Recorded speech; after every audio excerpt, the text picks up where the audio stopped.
তারপরেও আনিস আকবর এই হুমকি দিতেছে যে যদি যদি সারোয়ার ভাইকে মঞ্চে আহ্বান করছি, সারোয়ার ভাইকে মঞ্চে আহ্বান করছি। সালাম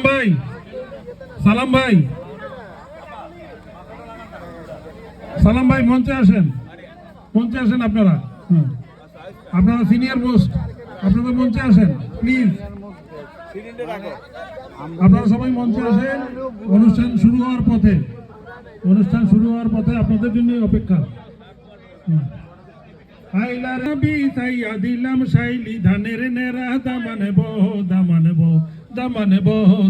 বো আইলারে নয়া দামান আসমানের তেরা বিছানা বিছাইয়া দিলাম শাইলি ধানের নেরা দামানে বো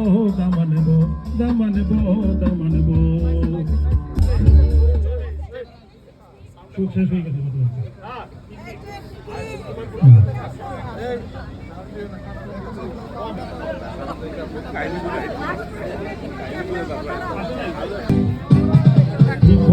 জীবনের চলার বাকে অজানা হাজারে কত কাজের ভিড়ে ছোট্ট বেলার শত